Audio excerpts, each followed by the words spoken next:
see a man capable of anything. You tell me you have to leave in 90 minutes, and I don't believe you. I just see, wow, this guy can. This guy could stay all morning. This guy could last all day. I believe in you. His wife thinks so too. A few minutes ago, I was in the living room. No, it was actually I had a weird morning this morning. I was in the kitchen in my underwear with Andrew Hiller drinking coffee. And then later on, we shared a computer uncomfortably close in our underwear, reading Be Friendly Fitness, getting caught up on the 3 new articles that are on there, all regarding the European semifinals that are coming. Exciting. If you are not excited about that, you're at the right place. We are definitely going to get you excited about it. It is worth being excited about. And if you need more excitement, make sure you go over to B. It's just the letter B, Friendly Fitness, no dots or anything.com, and check out the articles. Is there anything you need? Is there anywhere you do your work, John, or do you save it all for this podcast? I save it all for this podcast. You're a good dude. Loyal and committed. You have a monogamous relationship. I cannot say the same for Andrew and Mr. Friend over there. Barbell spins my side piece. All right. I knew it. Exciting week. Here's what's cool about, before we say anything else, how are we going to watch this as Americans? I couldn't tell on this thread we're on. I said, hey, what are the hours on this? And B Spin said, look at this week's schedule and add 9 hours. Is it really that simple, Mr. Friend? Yeah, all the tests take place at the same time, local time. So whatever was starting at 9 a.m. in Orlando also started at 9 a.m. in Pasadena, and will also start at 9 a.m. in Berlin. Really? It's like that? I believe so.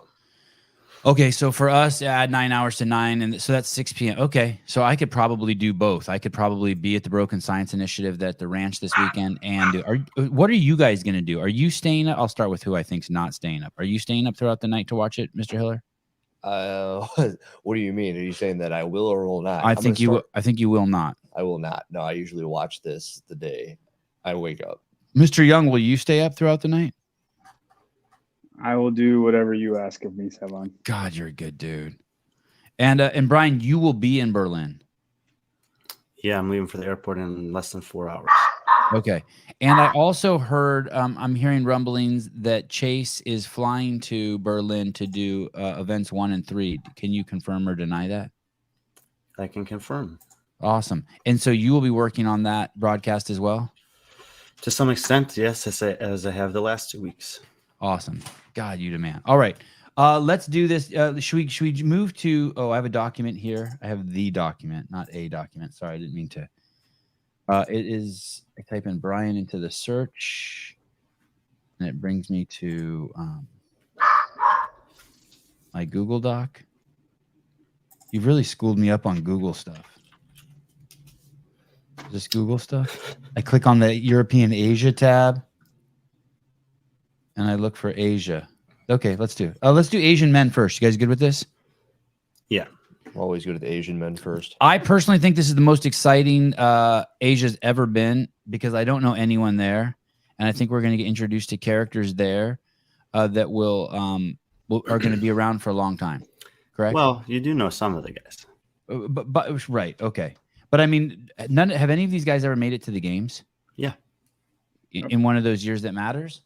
Both of the guys that I have picked, as you see, there are Artur Semenoff and Ant Haynes are games athletes. Ant Haynes made the games in 2019. So you might be referring to those as one of the years that don't matter.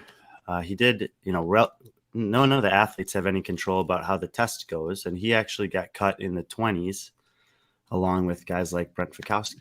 So he did decently well. So he was in good company.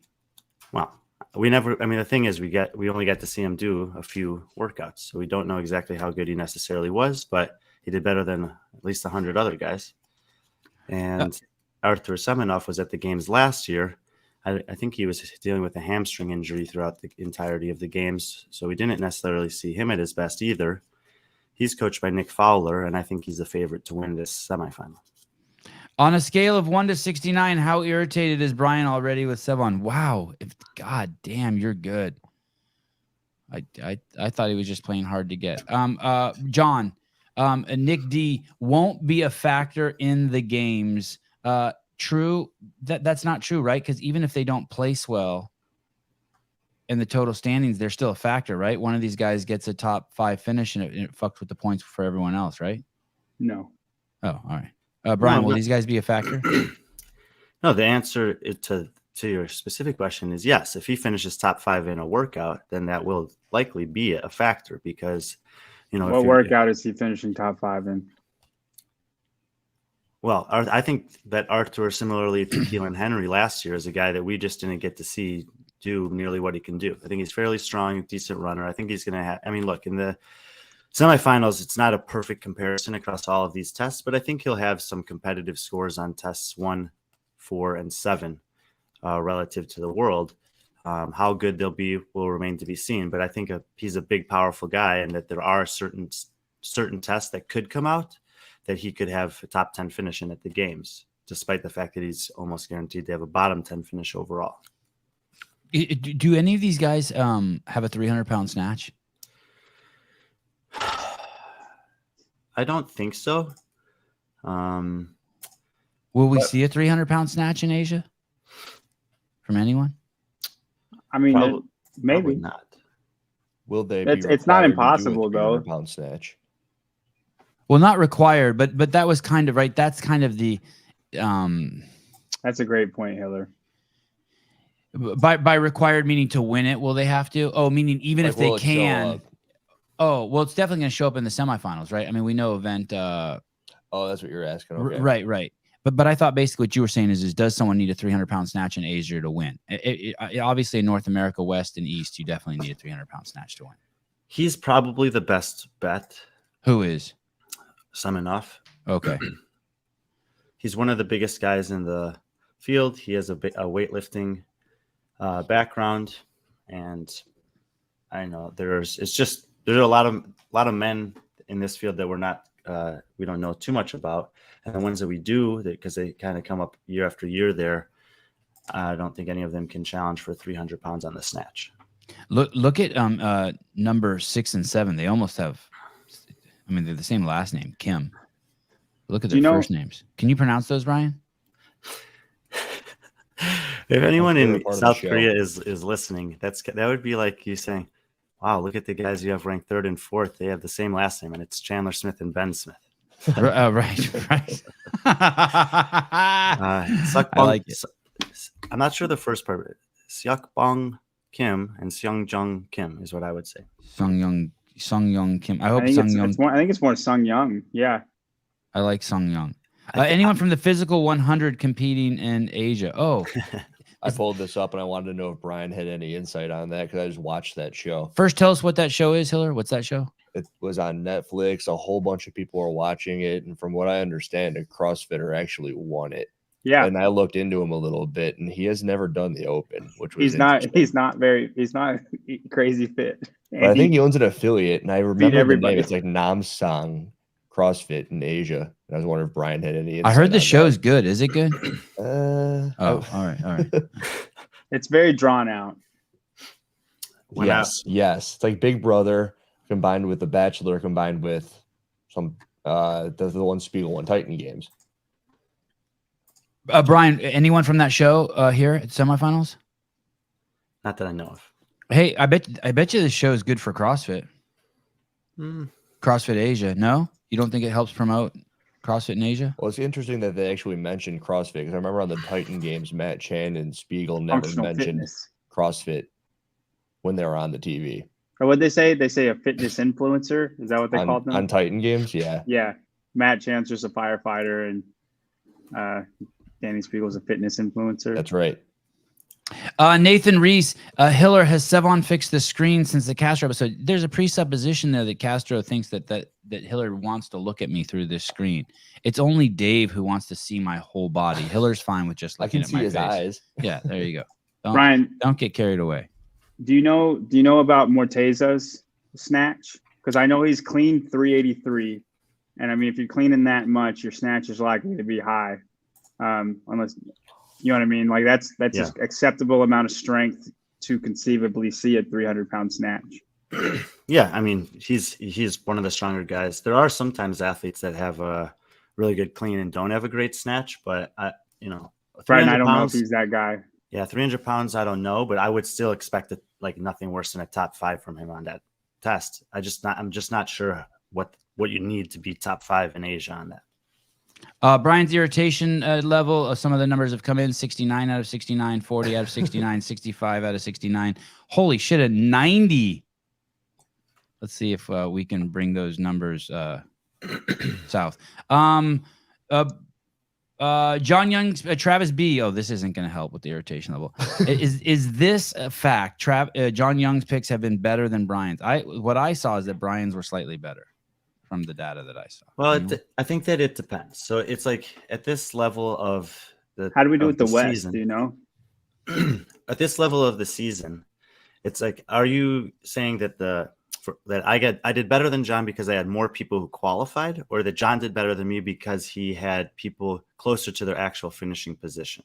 So there's 2 different metrics that you could use to evaluate that. Who picked the winner correctly? In Oceania, we had the exact same results. we both had 5 out of 6. They were the same out of 6, and we both missed the 3rd woman. The one woman that got in, John had ranked 1 spot higher than me. He had her 5th. I had her 6th. So it was pretty much a wash over there. In North America West, yeah, John had Pat Vellner winning it, which I think should give him some credit for that. It's I didn't see anyone else picking anyone else besides Justin to win. Did you, John? No. And then he had Justin 2nd. Obviously, we both had a little bit of a miss on him. We both had Brent and Sam right behind that, so they both slid up 1 spot, but that's basically a wash. We both had Nick Matthews. He was a little bit worse. I had Cole Grieshaber 6th. He finished 4th. John had him 13th, which was an embarrassing pick to begin with, and he was punished for that. He had Chandler Smith right about where he finished. I had Chandler on the outside, which was mostly because I wasn't sure about his wrist. Obviously, he was completely fine. I had them as the last man out, so John would take that one. He had Colton Mertens in. I had Colton Mertens 2 spots out, so he would get that one. I had Mitch Stevenson in. He didn't make it, but he was threatening. He was threatening. That was an impressive pick. After day 1, he looked really, really good. Yeah, he looked great. And then we both missed on Tudor Magda, and John missed on Lionel Franco. Lionel Franco was not healthy coming into this competition and didn't even finish the competition. And the fact that John had Cole Sager missing the cut, but only by 1 spot. He was the last man in. So he thought it would be a tight race for him. So I'd say we did similarly, just with, depending on the person. There were a couple, I'd say we both missed on a couple. And for the most part, they were understandable. I'd say I'd say the biggest miss was probably Grieshaber for John. Yeah. I'd pay $1,000 to see the text messages between Brian and Vellner after the semifinal. None needed. We just had a drink. Brian wrote him you wrote him a love letter. Oh, it was a 90-minute phone call. God. No, in person. Actually had a nice. Someone should have recorded that. And Brent was there too. It was great. Brian dropped to one knee and said, "I apologize, Mr. Vellner." Who do you think was more impressive, that Fakowski or Vellner? I think Fakowski. I mean, but the reason I say Fakowski is not his overall finish, but what he was able to do in specific tests, like Even the way that he managed test 2. Honestly, test 2, 5, and 6. I mean, I think were really, really well executed. And not that we're unused to seeing him do that, but when we were talking about Colton Mertens last week, it wasn't that I didn't think Colton could excel at 3 tests. It's just this field is really good, and the execution that Brent had on those tests yielded better finishes than I thought might be possible, just because of the level of the field. So I would say the test in general looked like it lined up better for Vellner's skill set, and I was less surprised that he won than that Brent got 2nd. All right, let's do this then. Fuck it. We've been derailed. What's interesting is people say that men and women aren't treated equally the same in the sport. And I don't know if that's true or not, but they're definitely not treated the same on the show, because this would never come off so easy off my tongue about a woman. Do you think Medeiros was too heavy at the semifinals? There is so much chatter about that. Yes. What did he say? He said he's competing 10 pounds heavier than. That's hearsay. Someone told me he said that. I didn't actually hear him say that. But if he was, let's make the assumption he was 10 pounds heavier than he was competing at the games. You think that's what we saw with him? Because, dude, if you're introduced new to the sport this year, and the semifinals was the big competition, the first big competition you saw. I mean, don't get me wrong. That's event 6. Let me ask you one more question to throw in there too. On top of that, do you think that his event 6 win was the most impressive win of the weekend for any athlete winning? Maybe it's pretty impressive, right? At specifically at North America West. Yeah. Specifically there, yeah. It was an impressive victory, right? For just the win. Probably just the win. I don't know, man. I'm performances. I'm pretty impressed with Pat and Brent going sub 3 minutes on test 5. Like that, we saw people flirt with it last week. When you're talking about an 800-meter run, I mean, the snatches are the snatches.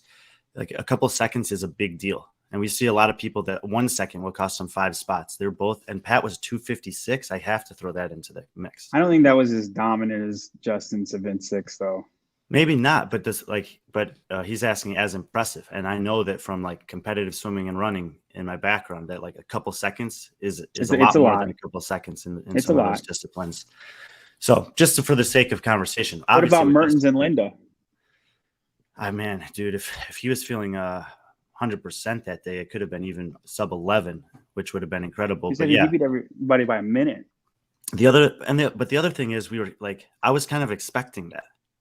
He had told us, like, watch out, I'm going to do something that no one else can do on this test. And so while it is obviously on the leaderboard, it shows up and you're like, yeah, that's a huge outlier. In fact, it'd be fun to do kind of a study compared to some of the other big outliers we've seen, because the time domain's a little different. Like Victor Hoffer in quarterfinals test 1, it was like a 5 minutes to 6 minutes.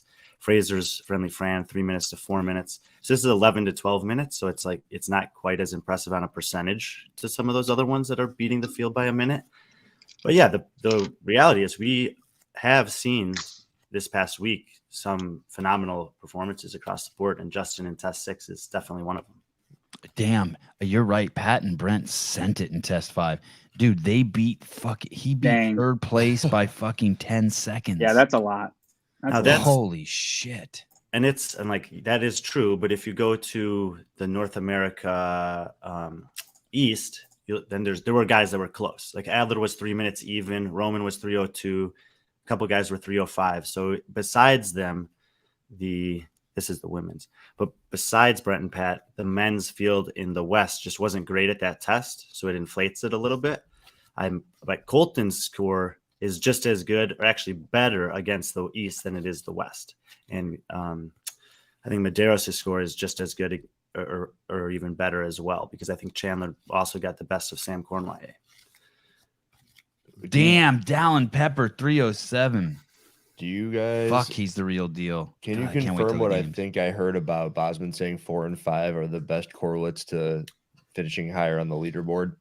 I thought I'd heard that thrown around. Yeah. Go ahead. Well, we get a chance to talk to him with the broadcast prior to the competition, and he highlighted 2 things. He's like, look at day 1.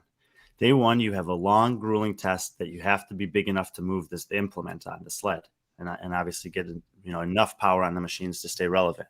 And then in test 2, while there is a weightlifting component, ultimately, the body weight specialist or the gymnastics specialist should excel. If you see an athlete that's doing well on both of those on day 1, take notice. And secondarily, we're going to see people that snatch heavy and then bomb the run. And we're going to see people that snatch light and kill the run. But if you see someone who does both well, take notice. So those are the 2 areas of this particular test that he is looking for that. You subscribe to that, Brian? That logic, that thinking? Yeah, for sure. I mean, there are a lot, it's way more common to see an athlete do great on either test 1 or 2 than to see him do great on both test 1 and 2. And same. No, I think he's asking, do you think 4 and 5, whoever does good on 4 and 5, that's the most correlate to, is going to do good at the games? I don't think so. No. I meant amongst this field, this test in particular. I think you guys are saying the same thing, right? Series of workouts, the person who does the best on 4 and 5 on average will have the highest level of fitness. I mean, Vellner and Fakowski both did the best in 4 and 5. That's what I'm asking. And I was also going to tie it back to what we were talking about with Medeiros, who I know Sam finished Quant. 320. Sam Quant had 2 top 10s on that also. And the interesting thing is that on the women's side, there were only 2 that had top 10 finishes on both. One of them was Abigail Domit, who obviously had an exceptional weekend, where he basically put her name on the map, and it was because of those two tests. And then you had Emily White, who also made a great showing for herself, but ended up missing the games. So on the men's side, it looks like it was almost a direct correlate. Those are the three guys with top 10 finishes on both, and they're the three guys on the podium. The women's side wasn't as obvious. Is that just because there's an inordinate amount of heavy snatchers in the women's field? Dude, never mind. Sorry. Maybe. Luis Oscar Mora, oh no, he was 7th on both as well, and he ended up missing the games. So He was close though. very Gazan shit the bed on a workout 4. Oh, but you know what? Actually, that's not. But that was a tactical error, strategic error. But Katrin did well in both. Ariel did well in both. Alex does have a 185 snatch, I think, in the bag. Even that wouldn't have been a great score, though. I just liked last year. I think Panchik straight up said the workout that had the chipper, and I believe it was the Mac with the overhead squats and the GHD setups, was pretty correlative to the overall finish. I was trying to tie those together to these two tests. So Spin's done an article on this, and then workout 7 correlated better than everything else. He did it after test 1. Is he up, or week 1? Has he updated it after week 2? I'm sure we'll find out on Wednesday. I did a little study myself of the top 10 finishers in test 7.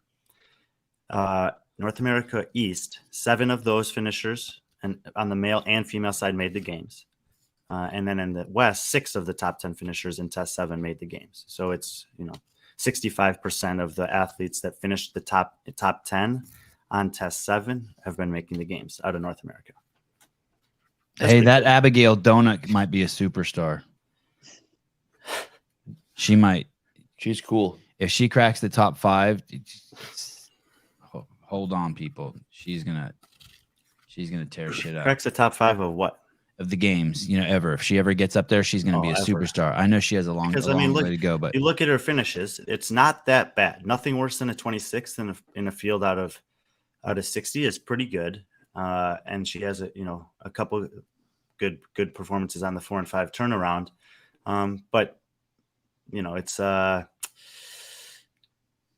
think that she's going to get a great opportunity this summer to learn more. She's 25. It's not like too young to get started. And if she continues to improve the way she did from last year to this year, she could have a nice little run. Listen, if you're a fucking young filmmaker and you know Abigail and you're anywhere within fucking 100 miles of her, that's your fucking pony to ride into stardom. Start filming with her. Fucking What is young and where does she live? Yeah, right.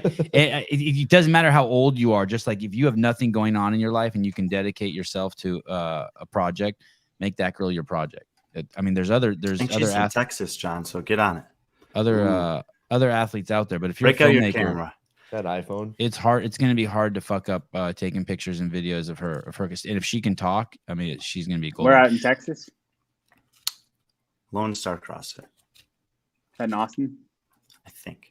Every young filmmaker should be doing that. Find one of these athletes, men, women, and hitch your fucking wagon to it, and just you do everything you can for free for them. There's always a risk though, because talk to me. I think that like Freya Moosbrugger is a good example. Made the games last year, young girl, super talented. And you might have been saying the same thing about her last year. Right, for sure. But and then this year she didn't do great in the off season. She didn't do great here. And and it's always like a 50-50. Once you make it through to the games, 50% of them just like ride that momentum and continue to make it year after year after year and get better and better. And 50% of them never make it back. Is it really that high? I haven't done it for this past year, but I've looked at this in the, because the semifinal's not over yet. But I often look to see of the rookies in 2021, how many make it in 2022, et cetera. Yeah. Or make it back. And it's usually pretty close to 50%. I still take the risk. Don't just do it. Thomas Hopper, John Young's list was made by ChatGPT. He doesn't know anything of those athletes. God, we're so far off course. It's okay. Sevan, after listening to your podcast, do you think Sydney Wells will be that one athlete that wins the sprint workouts? She has a track background. Thanks, Chase. When I watch her run, I see like a claymation running, kind of But so, what did she do in track? Please tell me she was like shot put or something. 800 meter. No I think- shit. I think 400, 800. No shit. Shot putter, dude. Dude, she does. Well, I'll tell you this. She looked Didn't she- much better on the runner than I'd ever seen her run before, but she looks so stiff when she runs. Well, She looks Sevan, so tight. Go talk to me. Yeah. her time would still be top 20 amongst the men in all of North America In what? on test 5. God damn. Would you guys think she looks like she runs well? I don't know. She looks like Brooke Wells, but faster. Their sisters. I think Brooke would have been about 10 seconds faster. I don't know. on that When run. I think of like I think of like Sydney Wells, Annie Thorisdottir. I'm trying to think of who else runs like that. Like almost like that they're made of Fakowski? concrete. No, Fakowski does not. Fakowski runs like fucking like Woody from fucking Toy Story. Toy Story. the different raw I'm talking material. Buzz. But that's awesome. Thanks for sharing that with me, Briggs? Chase.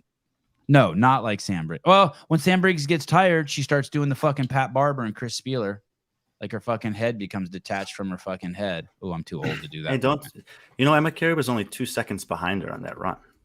Behind Sydney who? Wells. Behind Oh. Sydney Wells. And dude, what was crazy? Emma Carey, you saw Emma her. Carey's coming. John already has her Yeah. top 5 worldwide. The last 15 seconds of that run, did you see Emma Carey's form breakdown in the run? And she gave 0 fucks. That's if you were doing that test right, that should happen. Yeah, it was fucking nuts. She balls to the wall. Okay, John, did you do that workout by chance? Brian, I know you did. Which one? That the snatch and the run. Snatches in the run. I did. No, I did event 4. I didn't do event 5. Son of a Brian, Wow. did your legs feel like concrete as you ran? And did you do it on an air runner? I did it on the air runner. I don't have an air runner. I mean, so I was around 4 minutes on that. I was just kind of pacing it to be able to have a good finish, and I think I could have pushed it harder. So you weren't laying down? No. No. Greg Glassman, fuck man, taking some low blows at Mr. Friend here. Brian had Danny getting 4th at the West. He can't be trusted. What happened? I think that's a little harsh, Greg. We'll talk. I mean, the thing at is, breakfast, we'll the talk thing is, about that. Mr. Greg, is I think it would be fair to say, Brian had Danny 4th, John had Danny 5th. Neither one of them can be trusted. That would be a more fair comment. Hey, what happened to Danny? Basically, she just didn't snatch heavy enough. It's not that the field was too good, right? Something happened to her. If you had to she bet, snatches 5 pounds more, she makes the games, and we're not having this conversation. And she Okay. should have snatched. She 5 missed that lift too. She tried really, it. we wouldn't be if she snatched 5 pounds more. We wouldn't be like, hey, she still didn't do too well. Something's wrong. She had 215. No, then we would be saying that she took a risk by going to Saudi Arabia, and it paid off because she got whatever she wanted out of that trip, and she was able to qualify for the games, and we'll probably see a better version of her at the games. But now it looks like, I don't know if she would say that she would do it all over again, and make that trip and miss the games. But if you look at the entire weekend, there's some stuff that stands out. 44th and 35th on the gymnastics test, 44th and 35th on test 2 and 5. So that running wasn't great there, and I mean, I don't think anyone was expecting a great finish for her on the test number 2, but 44th is not good. I thought she was going to massacre the event finale with a toe to bar, like destroy the event record. She should have had a lot of events where she should have done better. Like I thought she was going to do way better in Linda than she did. She was 3rd. She did well on it, but the last one is right. Olivia beat her though. Like if you think Olivia Olivia's a monster. I'm just saying that's her jam, dude. There's multiple spots where she could have made up 3 points. Is all I'm saying. And That's just the big one. Yeah, Though, I the think, Linda's Brian's not right. one of them. She was 23 seconds behind Gazan. or what was she in? What was she in event 1? 14th. Terribly. Event 1, the run and the sled pull. Yeah.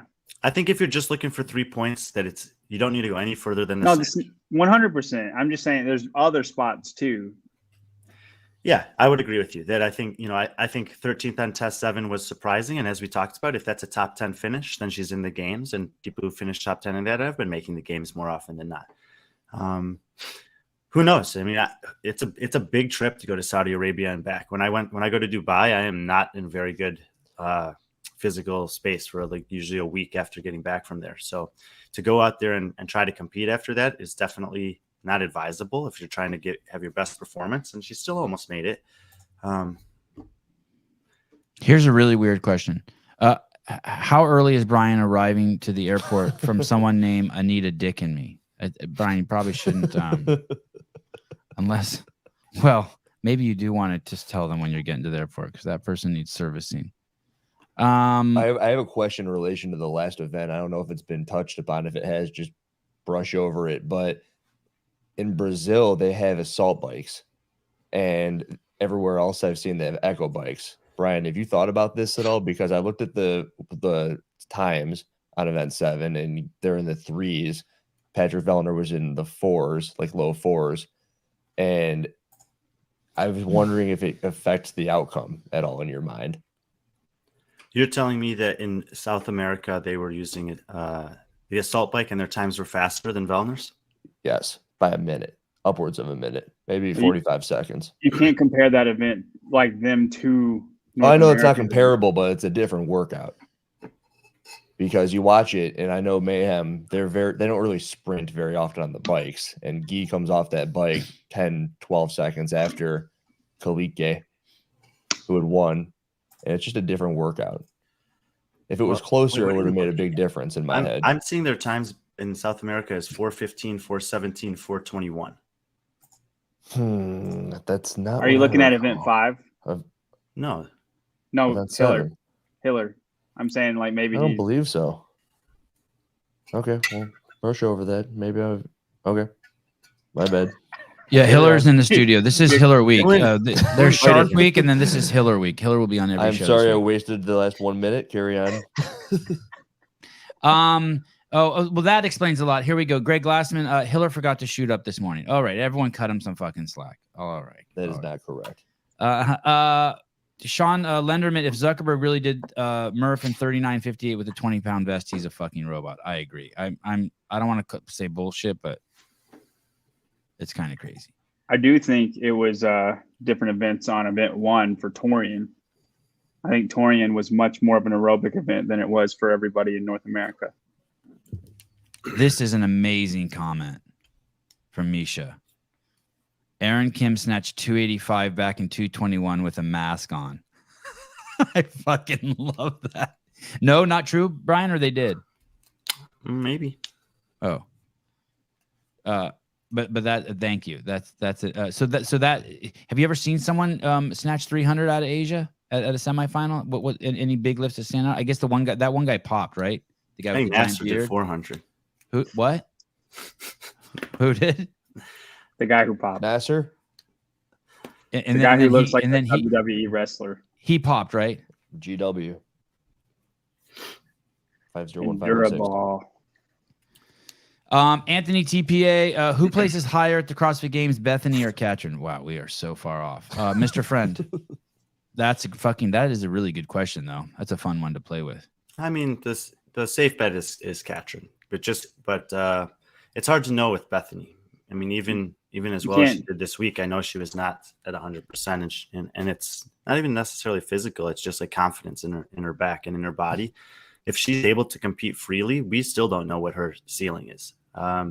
Whereas we've seen Katrin do, exceptionally well at the games. And I think that this programming in semifinals is more, game style than we've seen in the past. And that's why you're seeing some of the, regularly high performers at the games do well here. I mean, even think about Brent. This was a very good showing for him. And not that he hasn't been good at regionals and semifinals in the past, but the last 2 years, it's been a little bit more dicey where he's been having to fight at the last day. And in this case, he was fighting only for the win. So it seems like Katrin's doing well. I think that, especially with as many women as are missing from the top, that it's not unreasonable for her to have like maybe an 8th to 16th range as a top end finish. And I don't know if Bethany can do that or not. Shooter McGavin, would test 7 be better test of fitness if there was a 4th movement, such as 30-pound wall balls or maybe another round? Let me tell you guys the test real quick. Test 7 is you jump on the echo bike, and then you did somewhat toes to bar, 20 toes to bar, and then you carried a sandbag, heavy ass sandbag, 200 pounds, and you did that 3 rounds. This guy's saying, how about throwing some wall balls in there? Well, I mean, you have to if you're going to ask a question like that, you need to think about the weekend as a whole. How much squatting are we already doing? Do we need 90 more squats with a moderate, load? you have to think about the time domains, and are we missing a time domain, and does adding, Are we missing a time three domain, to Brian? 4 more minutes satisfy that a little bit better? And I don't think that there's an obvious answer to those things, but I just don't think the question can be asked without considering them. I think there needed to be an 8-minute. You could have added 2 rounds to that workout, but it worked out just fine for Mr. Colton. Okay, let's go over. Right. Let's get the show back on track. Let's go over to. Although that was fun. Let's go look at the women in Asia. Oh, nope, I don't down. even know. All you need to do is go down and to the right. Too bad I can't do that. we're done with Asia. Just screwing up the whole show right now. That's okay. It happened. Oh, here is this them? It's really down. I'm using them. I'm a very sensitive mouse. He doesn't have enough screens over there. There. Names that we're familiar with. Well, I guess no. John, did you just copy my list? Let me caveat Yes, this yeah, one. yeah. I didn't have time to look at the Asian women. Like the men, I did the men, and then it was like 11:30, and I was like, I'll just do it in the morning. And so ChatGPT. I never got to it. So we'll just talk about the Asian women. I did I did my research on the Asian men, but not on the Asian women. So Sahar Kai from Turkey and Dawon Young from Korea, South Korea. The thing about this semifinal is, we're missing the woman who's kind of been the representative at the top end from the last 2 years in, by the way, and in Sung-Young Choi. So, everyone just kind of slides up one, and most of the women that are on the outside there, we're not like, well, I should say this. Shahab Budebs and Yuko Sakayama, I know them as well as Dawan and Seher. Camilla and Alina are the big wild cards here.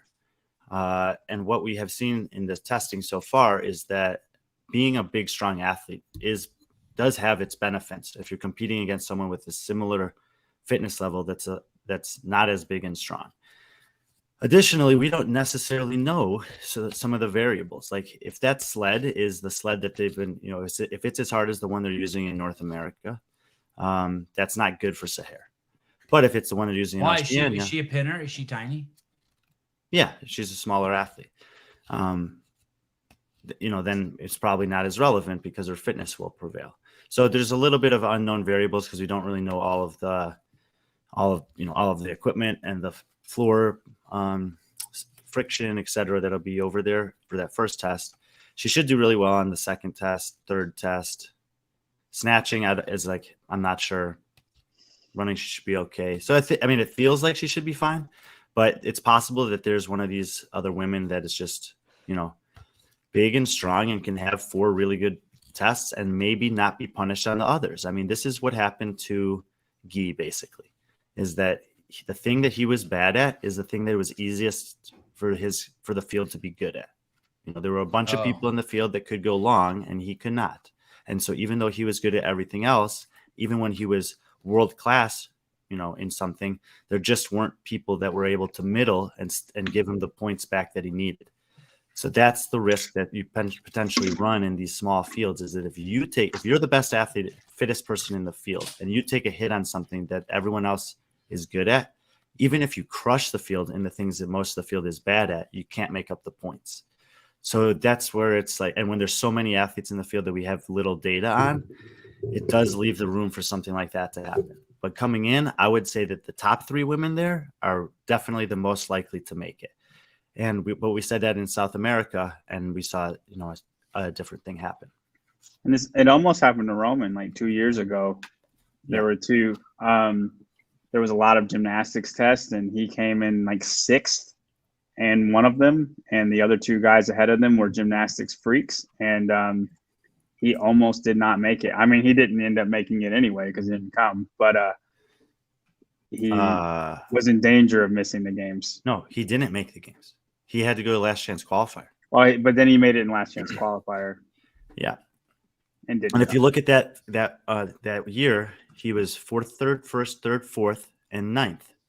And that 9th place kept him out. So, and it was close. So it's, so you have to, if you're following any of the fields that don't have 60 athletes in them, you have to realize that when we say that in this semifinal, you can take a really bad finish and recover from it, we're specifically talking about the 60-person field. In the 30-person field, that may not be true. And we saw that that was not true for Guy.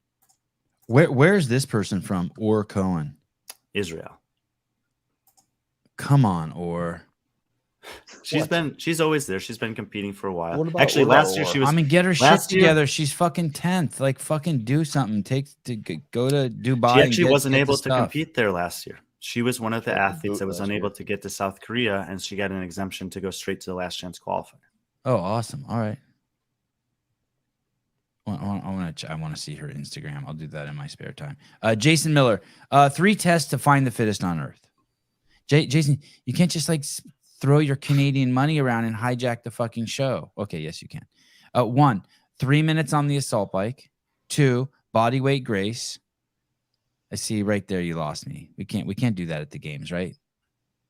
And If they weren't babies, they could. right. We don't do that. You'll never see that at the games, right? Tell me that's true, right, gentlemen? You'll never think see about a workout adjusted based on the size of the athlete. I think Linda at body weight with the I mean, regular prescriptions would have made the test as a whole way better.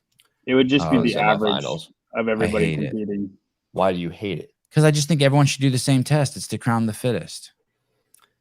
Yeah. So the Rel- problem. relative Brian, to the was it natural bigger earth. body biased this semifinal? Would you agree or disagree or not?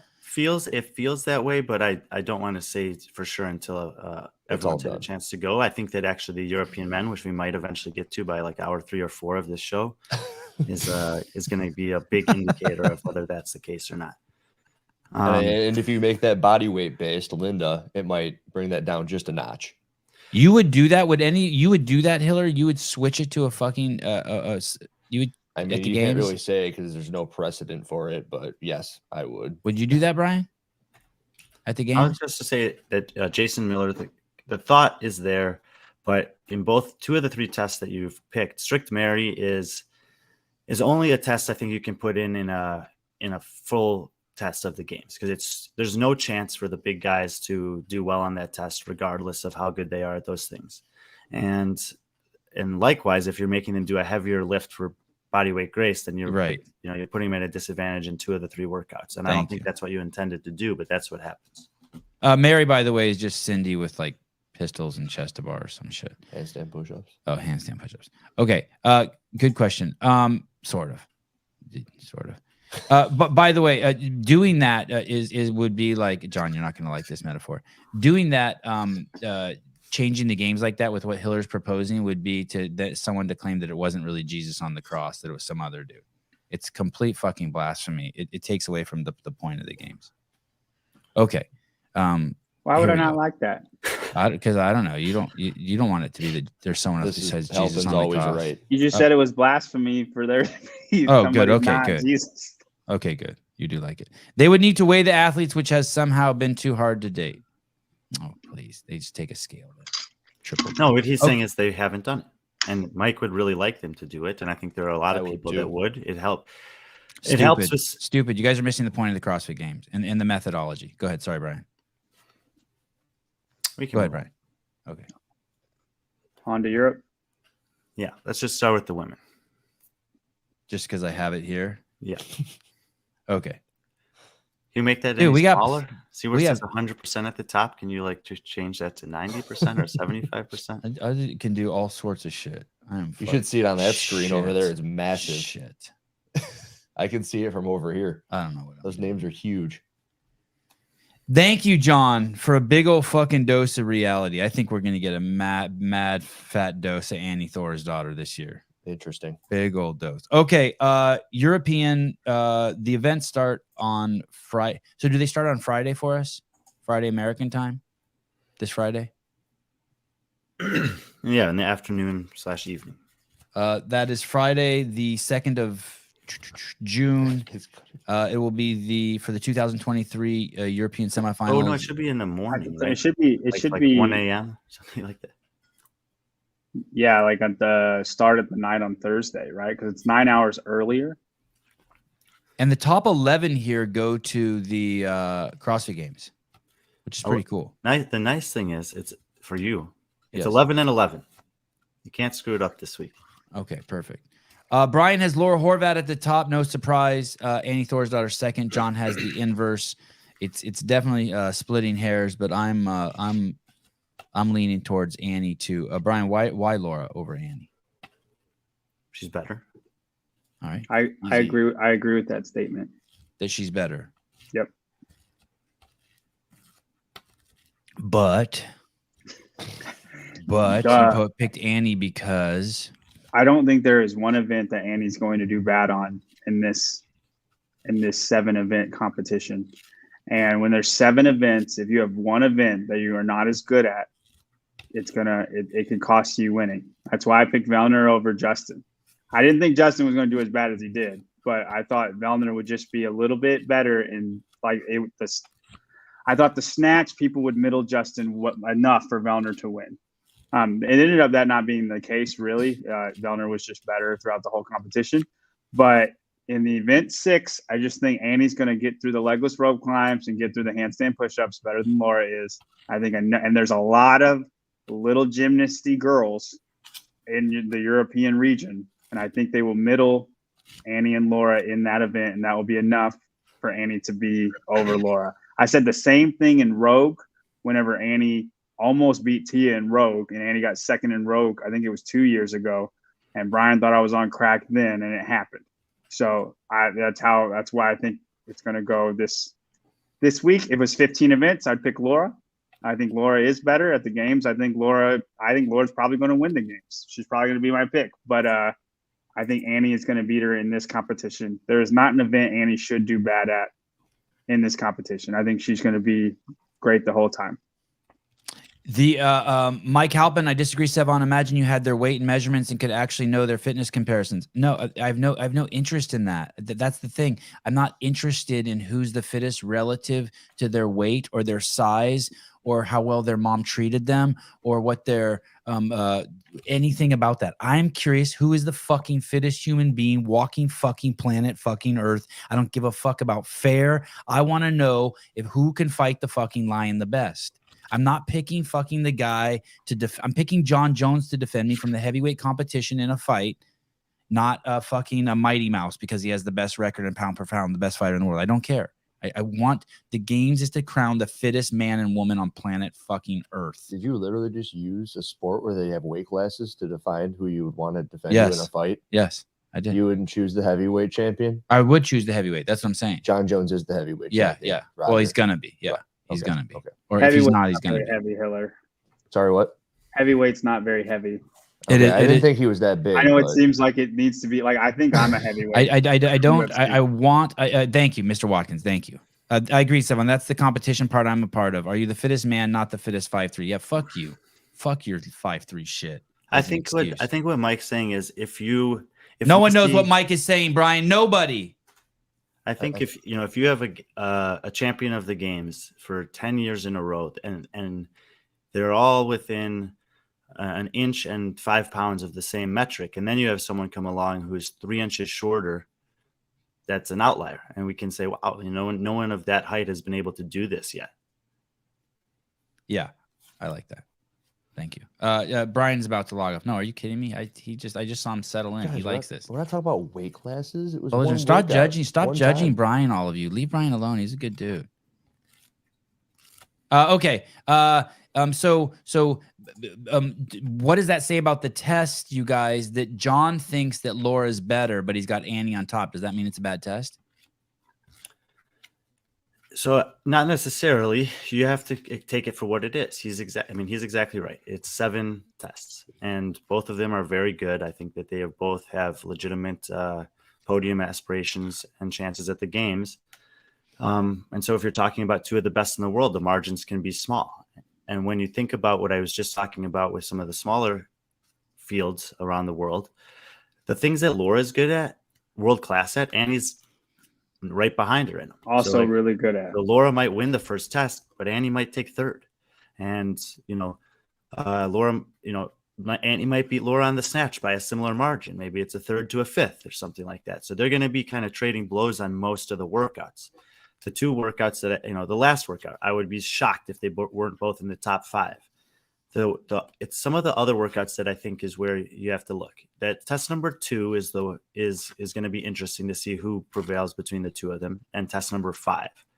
Will you tell us what test number 2 is really quick? Test number The 2 ring is the muscle ruck. up workout with the ruck. I have a theory Okay. on that one too, Ryan. So after you're done, I'll talk about event 2, and then you can move on.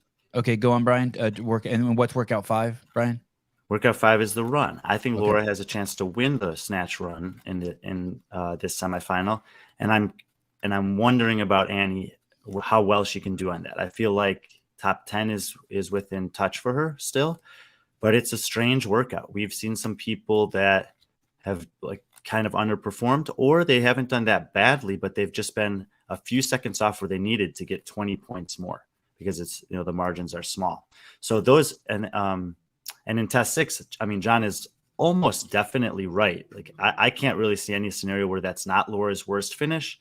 How bad is it going to be is what I don't know. I think that It's not going to be last place, but it could be 20th.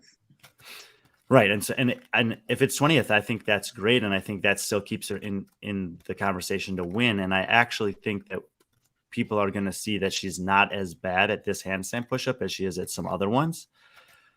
But it's a matter of the field. And if there are 15 women that are in the bottom 40 of this field that can all middle her there relative to what Annie can do. And by the way, I don't think this is going to be an exceptional, like a top 5 for Annie on that test either.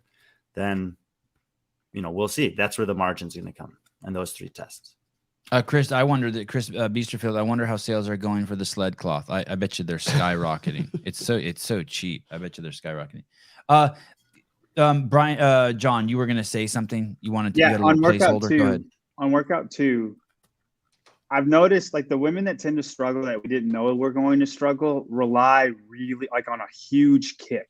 If they usually swing really, really big to do their ring muscle ups, those are the women that struggle on event 2. Whenever the kip is not as big, they don't struggle as much.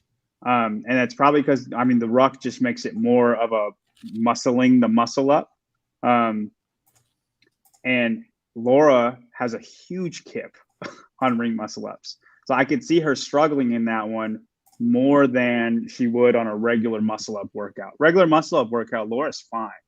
But that ruck, I'm telling you, the people, that's why Dani Speegle was so bad at that event. And she's usually okay in ring muscle up workouts. People that rely on a really, really, really big kip struggle more than people that don't rely on the big kip. I mean, I think that a good, John's right about that. And I think Noah Olson, he spoke about that even in his own experience. And Vellner had talked to us about that prior to any of the semifinals starting, that when they lined up for loose in Wadapalooza a few years ago, that by the time everything was said and done, a few of the men that generally do well on ring muscle up tests didn't do as well on that test. It's not that they did terribly, but John's exactly right about the mechanics of how the ruck alters that. I went back and looked at the 30 muscle ups for time in 2018.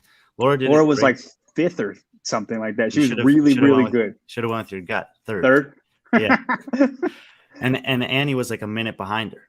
Obviously, we've come a long way. It's been 5 years since then. I don't think that test is necessarily relevant or a specific correlate to this. But, the women who are still around that did well on that test have also done well on this one. We have a really good idea of where they're both going to be good. And I think that on 2, if you're trying to split the hairs, it's 2, 5, and 6 that are going to be the difference for those 2. You know who else has a really, really big kip on ring muscle ups? That's Justin Medeiros. And because we look at that workout, that should be a workout Justin should be in the running to win on. And freaking 6'3" lanky Fakowski beat him. Jeff Giorgina, John is in the zone lately with his analysis. Steve, it's better in public than in private. Sevan Podcast. Last time Dani Speegle locked out was a dip is when she got off the couch. Not nice. I think Steve missed the part where John just copied the Asian women from Brian. Guys, I'm telling you, I copy the list, look at the next 5 names, and then and then I'll do my research and adjust from there. The last 2 times I did my list before he even had his list on there. So John Young has Sarah Sigmund. Well, both you guys have what we Sarah Sigmundsdottir, which we usually see traditionally as the bubble. Is it fair to say 8 through 11 going into the final workout is usually the bubble, 7 through 11? And so neither of you guys are. It shows a lack of confidence in Sarah actually making it to the games, right? To see her down there below what we see as the bubble line. It depends. I mean, I usually think it's like 2 or 3 on either side. So in this case, it would be like 9 and 10 to 13 and 14.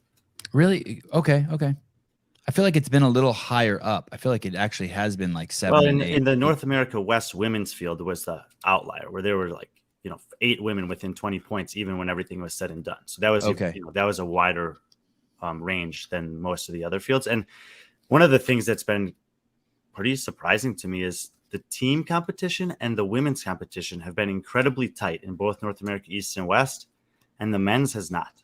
There has been no drama at the end of the men's competition in either case. It's 35 and 42 point wins, whereas the women's has been, those margins have separated like half a dozen women. And we thought there was guaranteed drama for the men in the West, and it just Colton stomped it out. Didn't shake. I mean, I knew he would. I don't know why you weren't on that train. You did not know he would smash that. I said he was going to win 3 events, Brian. No one knew. You did not know he was going to have a top 10 finish on test 7, and no one's going to believe you if you did. No, I called it 4 days. Top 10 finish on test 7. Show me. Hey, no one would have thought Fakowski would have taken 16th either, right? In a million years, thought he would. Well, he went for it. The only reason that happened is because he went for it. Well, he was getting frustrated with his judge, I think, on the toes to bar. I mean, he was trying to stick with Pat. He was getting tired, man.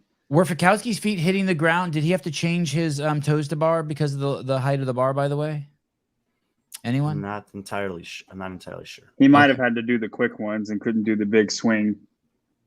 Sarah Sigmundsdottir, you guys feel confident she's going to make it? Is there? Let me ask. Piggyback this question also. Is there a cutoff in the women? Are there levels to this shit in Europe that are more obvious than everywhere else? Like all of a sudden, it's just gonna be like, whoa, those girls just aren't this on the same. They're not same, as Hiller would say. I think so. Quaden up. For who? Jack and Dahlstrom. That's where I draw the line for. Well, I would say that top Annie, 7 Hiller. Like Amy Kringle is not. Amy Kringle is different, right? I don't know about Claudia Gluck, but Amy Kringle is different than the rest of those girls. What Amy Kringle's different. Amy Kringle has no chance of making it to the games, right? Well, no, she's on that area. No, she's got a shot. We both have her within 4 spots, and but what I'm saying is in terms of the caliber of the athlete, is there a more distinctive cutoff? Like in North America, East and West, it might be like a slope, right? To from best, everyone's pretty close to the person right above them. Whereas in Europe, there's just this delineation or demarcation of just like, oh shit, those girls can't play. We've played that game in other competitive regions and been proven wrong. I think that we both had a lot of confidence in Dani Speegle and Sidney McAlishan, and they did not live up to that. And it wasn't just that we thought they'd make it; we thought they'd be well within the whole time. I'm not worried. Yeah, and I think that there's a chance for something like that to happen again. There are a lot of women in Europe that are very good and that are coming, and if these tests happen to line up really well for one of them, and by the way, I think that there are several good tests in here for Amy specifically, that she's going to be in the mix. Your question is still good, though. I think that Andrew's excuse me. Yeah, Sergeant Z. My question is still good. Yeah. Okay, go ahead. Sorry, Brian. I think that Andrew's, pretty much on the mix. It feels like Laura and Annie should be battling to win. After that, I think Gabby, Karen, Matilda, and Emma McQuaid, specifically with these workouts, should be the next group. In a different set of tests, you might include Jacqueline Dahlstrom in that. I think these are a little bit more difficult for her than last year's semifinal tests were, where she looked great. And then you have the kind of the unknowns. Sarah Sigmundsdottir, we don't need to speak about why that's an unknown. I think what bodes really well for her is that we've seen already several women with similar pedigrees in Jamie Simmons, Katrin Davidsdottir, and Bethany Shadburne come back this year and make the games. So it's like trending in the right direction for an athlete like that. Emma Tall, I think these are good tests for her. But again, we don't have the consistency. We didn't see her at semifinals last year. I can't remember if she was sick or injured, but I think she, Tori Helgadottir is someone that you never want to leave out of your mind. Cole Sager of Europe. Yep, that's a great comparison. She's always kind of finding a way to get through. Again, I don't think it's a perfect series of tests for her, but I'm never counting her out. And then you get into, the Manu Nangonisas, the Taylor Howes, we have a couple women that made the game last year, and Fuliano and Sola Sigurdardottir. But that's the conversation we had earlier about, are they going to get back, or is that, is it going to be a one and done for them? And I think, this is where the programming matters, wouldn't you say? Like on this, 10th through 13th, that's where the programming, whoever suits the programming the best is going to get that last spot or the last two spots. Yeah. Quick question. Isn't Gabby god awful at upper body pulling? She's not the best, but no. That's not what he said, John. God awful. And event 2 and 6 compared and even to possibly Matilda Garns, I would say that would flip flop them, at least in my head. So I'm looking at your rankings, and you guys have Garns at 5 and 8, and you both have Gabby at 3. And I think it's very similar to what you've been saying with Laura and Annie at the top. I don't know, that's just how I would look at it, at least. I think Gabby's fitness is just so much better. Like, she can take a hit on those events. Like, Matilda might beat her in those events. She probably should beat her, but it's not going to be too, no? Maybe 5'8", 5'9". Matilda and Karen Frey are both taller athletes. I think that they have a chance to podium here, and that's why I would say there's Laura and Annie, Gabby through Emma is the next group for me, and then Jacqueline through maybe 15th or 16th on the list is kind of the next group. And like Sevan said, like those groups are getting bigger, so I think there's fewer women that can win that can be in the hunt for the last podium spot, and fewer women that can be in the hunt for the last podium spot that can be in hunt for the last couple of game spots. Hamza Malik, we need Amy Kringle at the games for more viewers, please. None of that superficial, shallow talk that judges people by their outer beauty. Think about some of these other women that have been somewhat surprising throughout the first 2 weeks, and particularly it's going to be fresh in people's mind is Hannah Black and Emily White. They're these big, strong girls that are right there, but we don't know them too well, and they fizzled out on the last day. But we do know Amy Kringle. She's been a little bit more relevant for a little bit longer, and I think she can have a very similar start to the week. And if she's able to do, even moderately well on the last day, I think there's a legitimate chance that she could take one of the last 2 spots. Who's this? Amy. Oh, okay. All right. I mean, I'd love to see it. When I think of her, I just don't think of her in the same world as any of these names here. Do we have a Hannah Black here? Is there a super snatcher? Yeah. Do we have a super snatcher in the group? I know I always focus on that movement because I know it's crowd loves that. We don't. There's there could be, but I don't know who it is. All of the research that I've done, all the best women in this field seem to snatch between 90 and 95 kilos as their upper end. She's got 100+ pound kilo snatch. So I don't see that person in this field. And if they are there, I don't know who it is yet. Sarah and Taylor are both capable of 205, I think. Like at max, like that's their best. But that's not missing 230 behind her. No. That's not Hannah Black. But I'm saying they are capable of, potentially winning that event in this field. I guess Laura's going to win the event, but Laura, Annie, Karen Freyova all also have 200+ pound snatches. So there's, we can see some 200s, but I don't think we're going to see 215. I think Laura can do 215.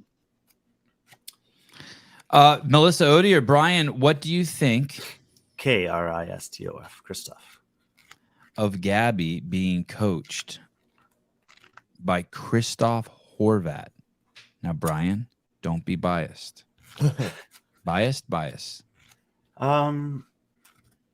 They've been training with Laura for a while now. And I'm not sure what percentage or portion of the programming is coming specifically from Christoph, or if they're working on together, or if Ben Smith's sending some stuff to Laura still, and there's a combination or hybrid there. I think the better question is, what do you think about Gabby leaving John Singleton, who she had a lot of success with, and going out to try something differently? And the answer is, we're going to find out. We know that she's got the top 10 potential. does she have top 5 potential, and will this change yield that for her? Who's John Singleton's girlfriend? Someone told me yesterday. Jacqueline Dahlstrom. Jacqueline Oh Dahlstrom. yeah, wow, John, holy shit, she's hot. Good job, dude. And she John can lift the heavy Singleton's hot, sandbag too. John Singleton is not hot. I mean, he's not bad, but he's just European. Doesn't he look like John Woolley? His breeding line is just too. No, I mean, you're not bad looking. Don't get me wrong, but Jacqueline Dahlstrom's like, I mean, what's that called when you swing up, you go up, Out of your league. no, Punching above your weight. you scored. That's the one. That's the one he's looking for. He just Scored, doesn't know it. Well, I've heard that in relation to Alexis, and I agree. That's true too. It's another one. Sevan's familiar also. Yeah, I'm very familiar. And it's accurate. Okay. The show's not about John's me. familiar. Actually, all of you guys in similar situation. Okay. I love Anita's new profile pic too. It's amazing. Yes, that is great. Okay. I like this one, Thason's. Oh yeah, that one's good too. Okay. Anything else here on the women? That is he. I think the elephant in the room is what's going to happen to Just the scroll down a little so we can see like 11 through 20 or something like that. Yeah, Matilda Gardens is winning, just so everyone knows. So I think there are just They have her winning, don't they? They both have her winning. No.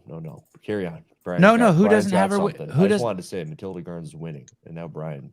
Oh, what do you mean, like winning the event? That's just me. That shows wow. you I'm I'm not just copying and sitting over pasting here. every list. Okay. Brian. Okay. Oh, you copy and Oh, I pasted know. the bottom too, John? no. No. these freaking Some of names. my spelling was wrong. I was showing them and saying that shows that I'm not just copying and pasting. Ah, It was just that one. I've What were you going to corrected say, it. Brian, about these ladies down here? Camila, Claudia Gluck, Elisa Fuliano. Yeah, I think Taylor everyone in this part of the list here, and even a little bit further down to the Spanish woman and Elena and Oyana, this French woman Marie Robin. There's a reason that it's all the same names, even though the spots are a little different. Is like this is the next group of women in Europe, and this is the spot on the list that if you're trying to see, okay, who's this person that might be coming, that's going to have some surprises, that's going to be in 6th place after 2 days that we don't necessarily know about, they're probably going to come from this list. And each one of these women has a reason for being here. And so if you're trying to learn a little bit more about the depth of the field in Europe, these are the names that you want to focus on coming into the week, assuming that 1 or 2 of these is going to emerge as being a legitimate contender for a game spot. Is this a girl, Lydia? Listen to this. I would rock a Merton shirt. Got to have like pigs and fire and explosion on it. This is a girl who wants fire and explosions and pigs. Dude, someone ask her, get her. Fuck. There are 2 names on here that I recognize, Lucy McGongle and Oyana Moya. How do I know them? How do I know Oyana? Well, Lucy she's a teenage athlete. So Okay. Similarly to Olivia she go- Kersetter and Trista Smith, she's already made the games. Okay. So she's going to go here and compete. I think that her performance is much more likely to be like Trista Smith than Olivia's, where she will have some good workouts. She can finish in the top half of the field, but she's not going to be in contention for a game spot. So it's a good. And when you say opportunity for her. teen, you mean 16, 17, Yeah. right? Okay. Has a 14 or 15-year-old, sorry to interrupt, Brian, ever made it to individual? Okay, not. I think individual semifinals. I think there was one at the ranch era, maybe. Okay. Chad, we'd have to check with Chad on that because he always gives this stat that I think Kerstetter's now become the 4th youngest to ever make it, and I think that one of those stats is from way back when. It may have been younger, like 15. And Oyana Moya, yeah, we've seen her compete in off-season competitions. She was, I think, 8th last year in the lowlands throwdown. She's right in the mix of those bubble athletes. She's not according to Jonathan. She's not a very good runner. And I think that, what do you mean? He's got her 1 spot worse than me. Oh, then not according to you guys, 21 and 22. Marie Robin. I think that this is a tough test for her. And she's not going to be as close as she was in the past 2 years. Oh, and there's another name I recognize down there, Aya Wunger. And Andrea Solberg. Ella Wunger. Yeah. And Andrea Solberg. Yeah. Yeah. So Andrea Solberg. Yeah, I mean, there is a lot of depth in the European women's field. We could go through every woman on this list and spend some time talking about what they're good and bad at. But I think overall, if they're not in the top 20 on this list, then it would be surprising to me if they made it to the games. Say the girl's name who you have 27th, Brian. Aof Burke. Aoife Burke. Aoife. Of course, Aoife Burke. All right. Very interesting. I think that the real discussion around the women is Gabriella Magawa and what's going to happen in the pulling on the workout. legless rope climbs. In both of those, in that muscle up one and the legless rope climbs, because I would say it could get squirrely. I think Sarah is a pretty big story in Europe. Sigmundsdottir. Sigmundsdottir. Is there any workout that you think she will just absolutely completely shit the bed on? No. Is there one that you think we should watch and be like, hey, this one's defining. If she can be top 20 in this one, we're good. It's the strength test. Like, she doesn't need to overdo the snatch. Just lift things that are comfortable, and in Linda, make sure that you're just moving super well. Like, it's like she should have kind of the Bethany Shadburne approach. I don't need to win any of these things. I just need to be good enough on them. So that's where the modern era. That's what I'm saying. I think it came before that existed. But he's saying that they're not even allowed now. Halpin's saying you're not even allowed. They don't do the same tests. Open. Okay, gotcha. They have different weights in the open, and therefore they're not in that division. But I think before that existed, that there might have been one. They did make it to the games that was younger than 16. Any chance Sarah could pull a Katrin? Yeah, I do. Second place overall, probably not. But top 5, yeah, I think that's possible. I think Sarah needs to take the Bethany Shadburne approach and just stay within herself and do what she's capable of. I could see Sarah like rocking event 6 and then not being able to do a pirouette for 5 minutes. Jeez, wow. That's like, wow. You know what I'm saying though? Like that's what I don't want to know. I don't want to know what you're happening saying. to Sarah. I also thought you meant take 3 years off like Bethany did. No, I didn't mean that. Jason Yale, I'm towards the beginning of the live stream right now, but I feel like no one has talked about Bailey. Well, that's because this is a show about Europeans. Anything that we're not talking about Europeans because we got sidetracked. How dare you try to sidetrack us with no money? No fucking money, and you want to sidetrack us. It's disgusting. Okay, here we go. The dudes. So if you go to befriendlyfitness.com, befriendlyfitness.com, the article will say that there are 4 guys that are going to make this easily. The problem is Brian only tells us 3. And I thought that was a problem until I realized he's going to give us the 4th guy on the Sevan podcast. Brian, you have Bjorgvin Carl Gudmundsson, Lazar Jukic, and Janikowski is the 3 you mentioned in the article. The opening sentence in the article says that there will be 4. Like, Brian's checking right now. He wants to call bullshit on it. He's like, I didn't say 4. What are you talking about? Tell us, who is the 4th one, Brian? Sevan podcast exclusive. Who's the 4th guy that it's like, yeah, he's going? I think Haapalainen. Haapalainen. I knew it. Okay. The tests are really, really good for Haapalainen. Tell me why. Why do you say that? Almost like Fakowski. He's a bigger guy he's more like a Sam Quant. He's a bigger guy that knows how to send it. He's very good on machines, and doesn't have a lot of weaknesses in this particular test. Let's be honest about BKG, Bjorgvin Carl Gudmundsson. Worst finish last year ever at the games, right? No. Oh. Worst since his rookie year. Okay. Worst finish in 8 years at the CrossFit Games. Mm-hmm. He's waning. It's done. I don't think so. And why do you see that? What of his last performances did you see that makes you think that he's got the muster, not only to make it to the games again, but be at the top of the heap? It's not so much that. It's what I just saw from Brent and Pat. Oh, right. So just like it's the year of the old guy. You matched it up with the Chinese calendar, and you're like, oh, year of the old guy. Like I said, I think these tests are much more suited to athletes that are going to excel at the games. We know that BK is one of the best games athletes of all times, and I think that these tests are going to show his fitness across and his especially his consistency across the weekend. Yeah, you say he's waning. Yeah, Lazar beat him last year in a tight race at Lowlands. He finished one spot behind Lazar at the games. He still was top 10. And, you know, we could have said Vellner was waning. He finished 6th. Fakowski was waning. He finished 16th.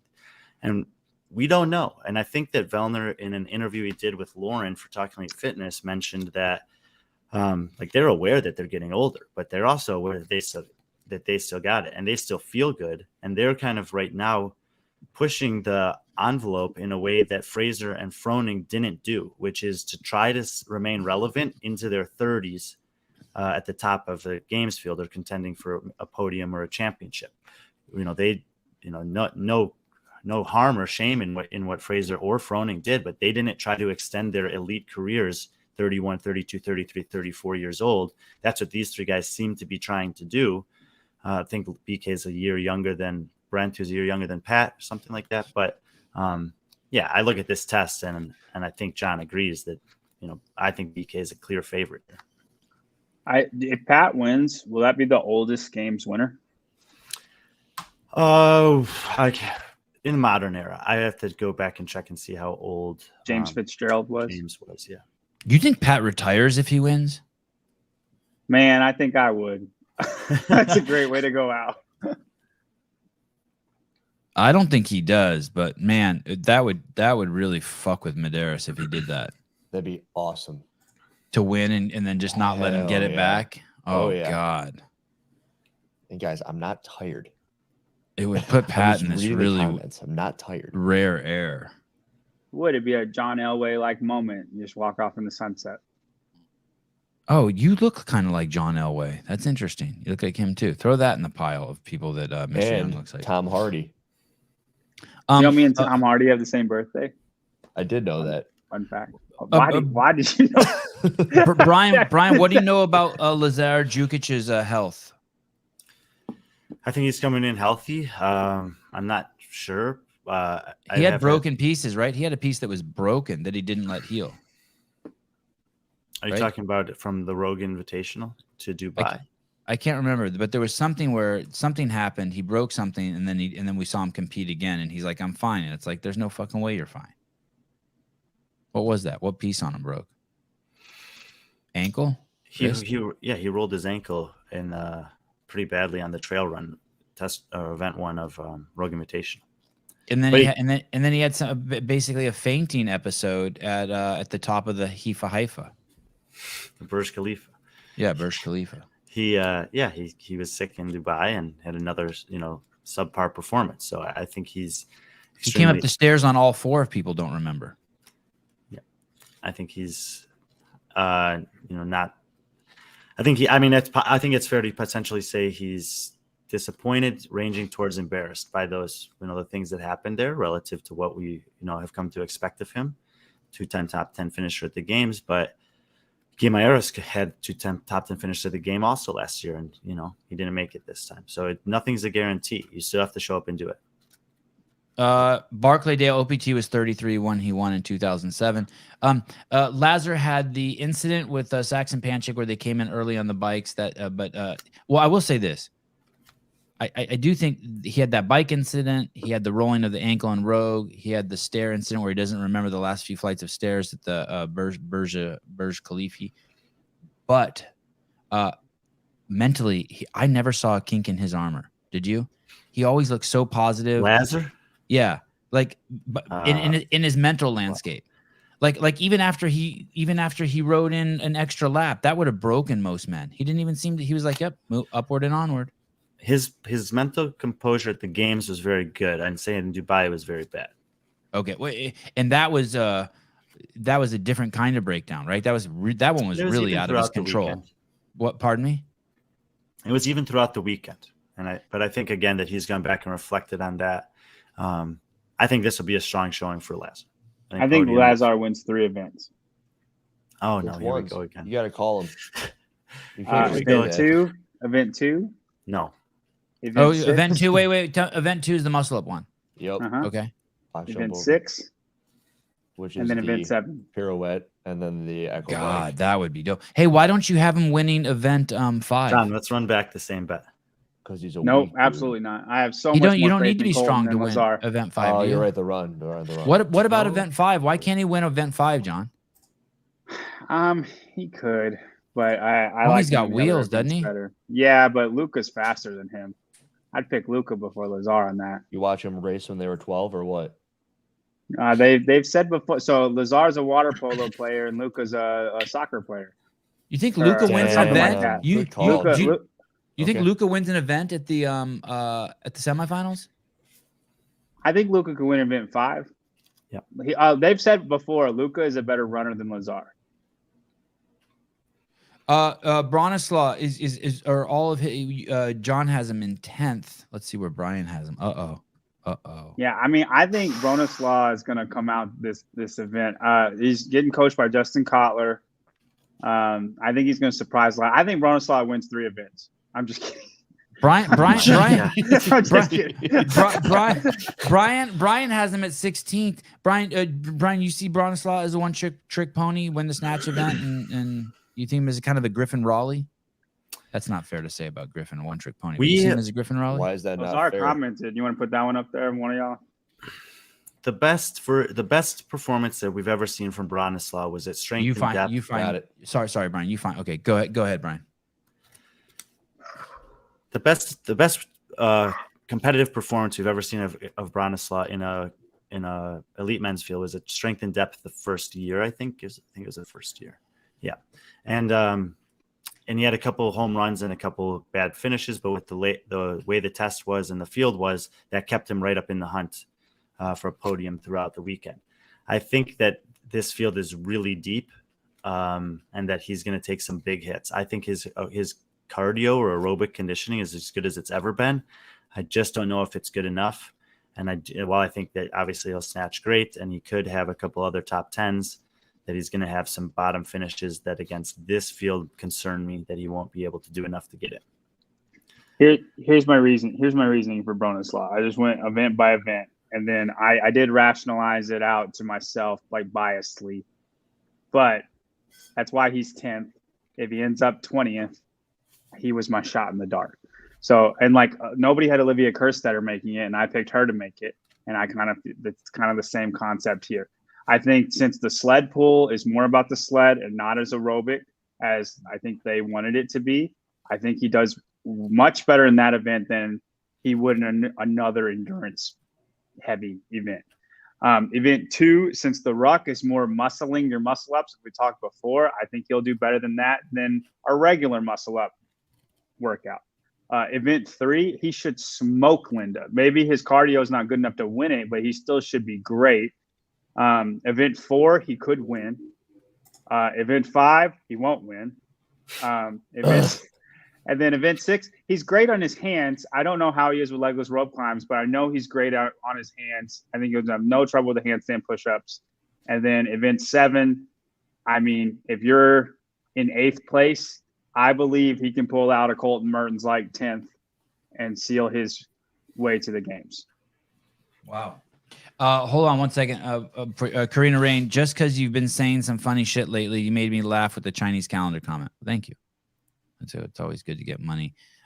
I do think that of those guys, I mean, there's a lot of guys with grit in there. Definitely Brian's picks, Bjorgvin, Lazar, and Janikowski have the crazy grit. Like they're going to war. I am a little concerned that Janikowski is going to have is going to pull a Pat Vellner. That he's going to have a rough first event and have to dig himself out of it the rest of the weekend. Well, that would be great if he had of Pat Vellner. Right. Rough first event and wins the competition. Right. If it ends the same. What about the guy who Fabian Benito, the guy who won? He won Dubai, right? Mm-hmm. In kind of glorious fashion. Lots of tension and drama. You guys have him at Fakowski. 6th and 8th. Oh man. Yeah, he's been having a great season. He hit, we've mentioned it before that last year at the semifinals, he actually did quite well on everything after the first test, where he had a last place finish on the legless rope climb workout, which I don't think was due down to fitness. I think that was down to, kind of a mental implosion on that workout. Obviously it's impressive to rally back from that and have a bunch of good finishes. He's won several online competitions. He's been near the top of the leaderboards in the online qualifiers to get to this stage of the season. And I think that the confidence that he has taken away from Dubai is critically important for him. So if he's able to, kind of leverage that confidence into giving us a full breadth of what he's capable of. I mean, you see where we have him there, 6th and 8th. And that's the range where it feels like this guy should be in a qualifying position throughout.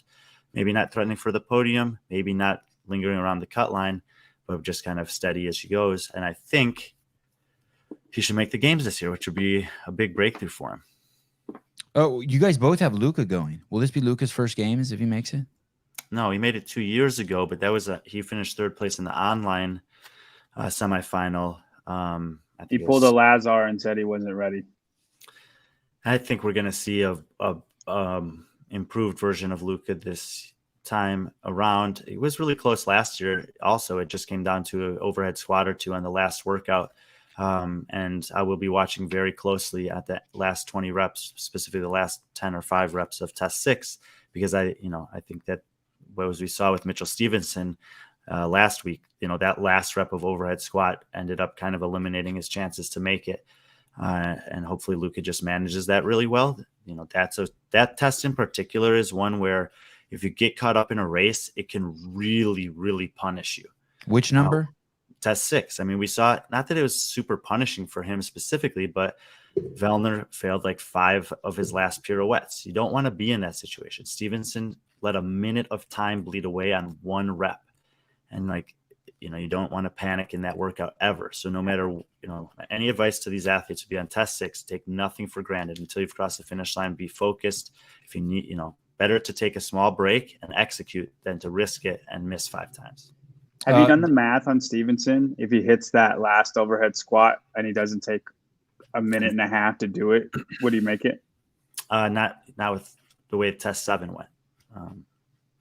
Okay. It went in the match. Melissa's asking the question, I guess, that is the question about Luca. Is he getting stronger? And I'll pile on top of that. I know both Luca's and Lazar are competition junkies, right? I mean, they do a lot of competitions as opposed to the other thing is some athletes don't do any.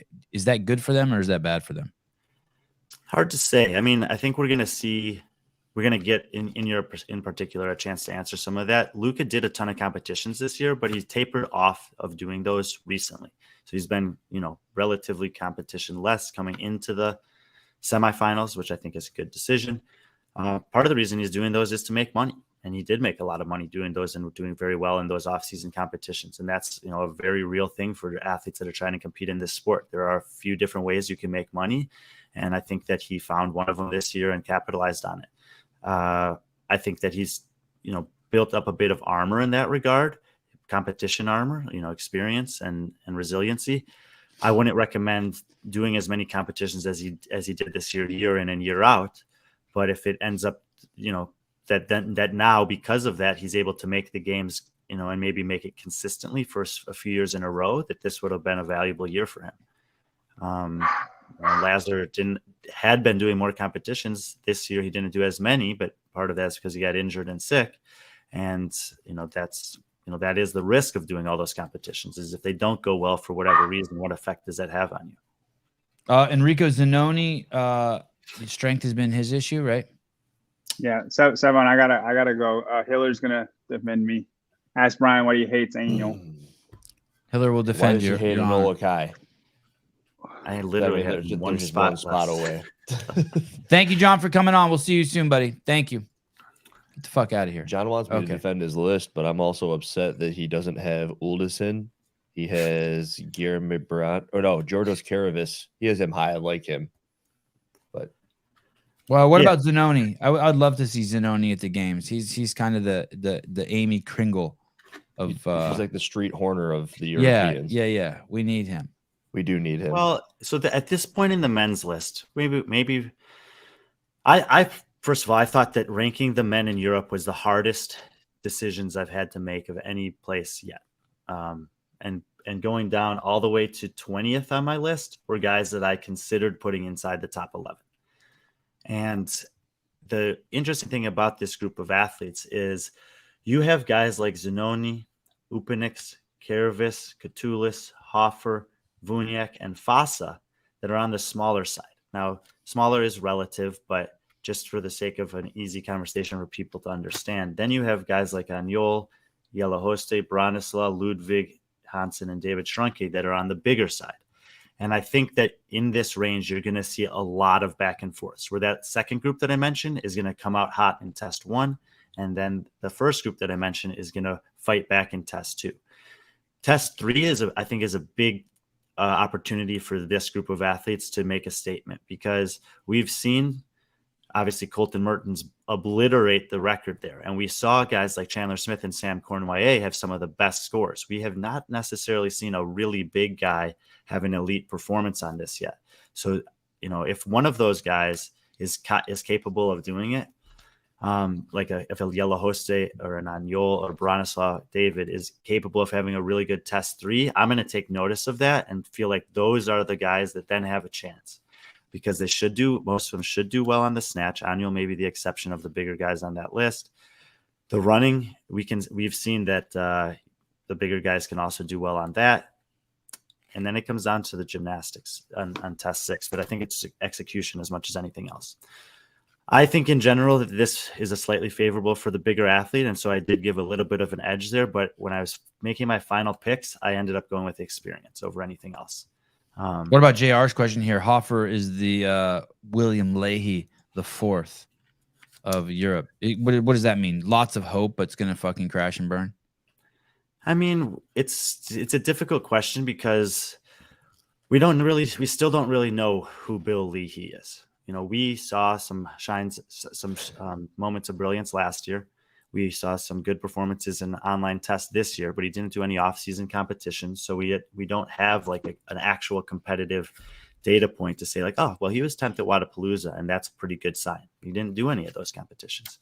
And then he got sick and was unable to do this one. Yeah, so it's exactly right. So this is where I was going. The things that stand out about both of them is the adaptation, is that they seem to be able to adapt to this sport very quickly at a young age and somewhat of a young training age within the sport of CrossFit. They both have, like I said, have had very good performances in specific things. Can they put it together and make a complete test at a semifinal level?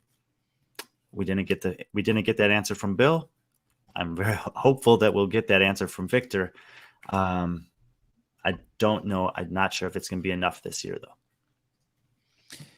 though. Either way, this is going to be an exciting event. It's going to be fucking. I think there's going to be some crazy drama here. There's very hopeful that we actually do have drama on the men's side for this one, and that it's not that 30 to 40 point gap when the dust settles after test 7. You mean at the cut or at the top? At the cut. The top is fun, but the cut line is the drama at this stage of the season. And on the men's side, even though we try to build it up coming into the final, there is an opportunity where both in North America East and West, when the last heat went and no one, everything kind of went as it needed to avoid any of the drama. Is Sevan alphaing Hiller into a quiet demeanor? Not even. There's many shows where Hiller is quiet. I was letting John and Brian swing their stuff around. Guys. Yeah, easy. Sevan will have Hiller pick dog poop up on the beach, play tennis, and learn magic tricks. Yeah, all of that's true. That is true. We've already done all those things. We have done all those things. Oh, minus the tennis. I'm sure that's soon. That's very soon. Brian, great show here coming up this weekend. You will be there on the ground. You haven't blessed us with your presence up until this point, mid-show, although you did try the first week at the end, which was very nice of you. Can we look forward to seeing you on the show? Because I have a feeling it's going to be harder to get people who are up at those random hours, and I'll be needing to lean on you a little bit. Yeah, I mean, part of the reason that I haven't made much of an effort is because there have been a lot of I wasn't accusing you of not making an effort. That hurt. No. I mean, there are some times that I potentially could have done it, but I looked and there were 4 or 5 people on there anyway, and it just didn't seem necessary. Fair. I told you Will Bennett would be in top 30, had one event that kicked him out of teens. I don't know who that is. I strongly disagree with where John has Branislav to. I can't defend his list.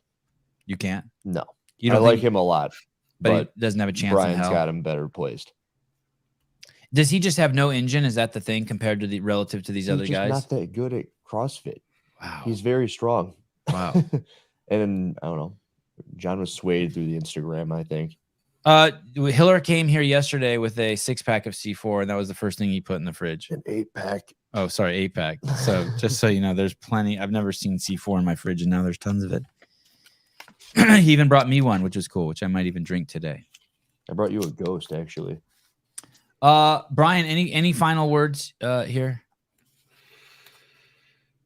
I mean, I don't know if it shows because I am a little bit tired, but I'm super excited for Europe in general. I think that it's going to be a really incredible environment over there. I think that even though I never got to go to any of them, that the European regionals were often some of the best regionals in terms of the crowd, the fan, the races, the excitement. And I mean, not that I'm upset about it, but it is a little bit of a bummer that the men have closed out the weekend in the East and the West, and that there was very little drama. I mean, it's great that the teams and women have had a lot of drama, but I feel good about the fact that there's going to be one of those situations where there's a few points separating more than 2 men for the last couple spots in or out.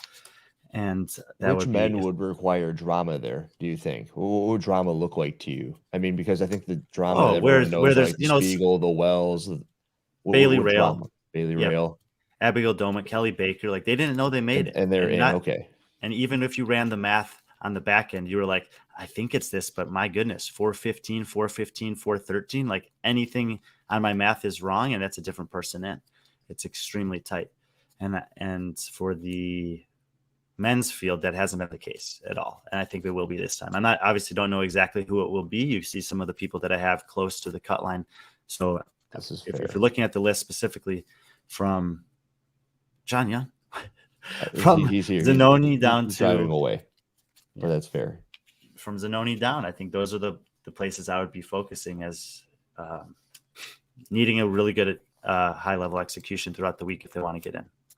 Did you see this post that Kelly Baker made, Brian? I did. Fuck is that shit? It's as if she's never heard herself on the show and someone told her something, but she missed all the times you were talking her up. You were gassing her up. How dare she say? I've probably heard you talk good about her a dozen times. How dare she say I reduced her to nothing but a body? How dare she? God, well, how is she all? This is 1 hour ago. She's already in wine country. Oh yeah, she's in Pasadena. Where she's already celebrating. An hour ago at 7:40 in the morning, Kelly Baker's having a glass of wine at the. How'd you know she was going to make it? 10 years she tried. This is her first game ride to the games, she said right? 2016. It's not quite 10 years, and she's been at the games twice on a team. I don't know.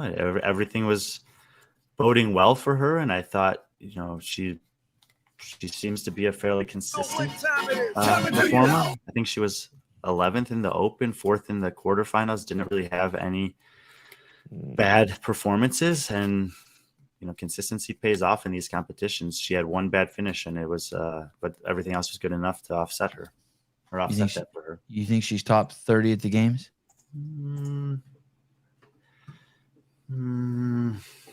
It's gonna be. I don't know. I gotta think about that one. That needs to be a soundbite. That is. Sevan talks about Baker like that is not even true at all.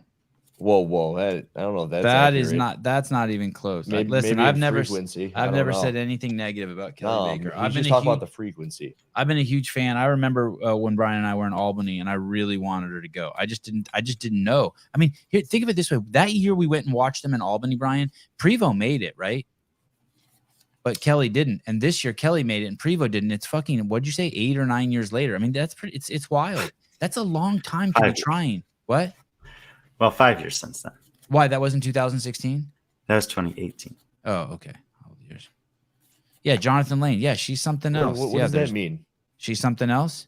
You can make it whatever you want. That means it's like just careful where you tread, but you just make up some shit in your head. I make up my shit, you make up your shit. Brian, is Kelly Baker something else or what? Couldn't have said it better. Yeah, thank you. Damn. All right, I agree. Yeah, she's something else. All right, guys.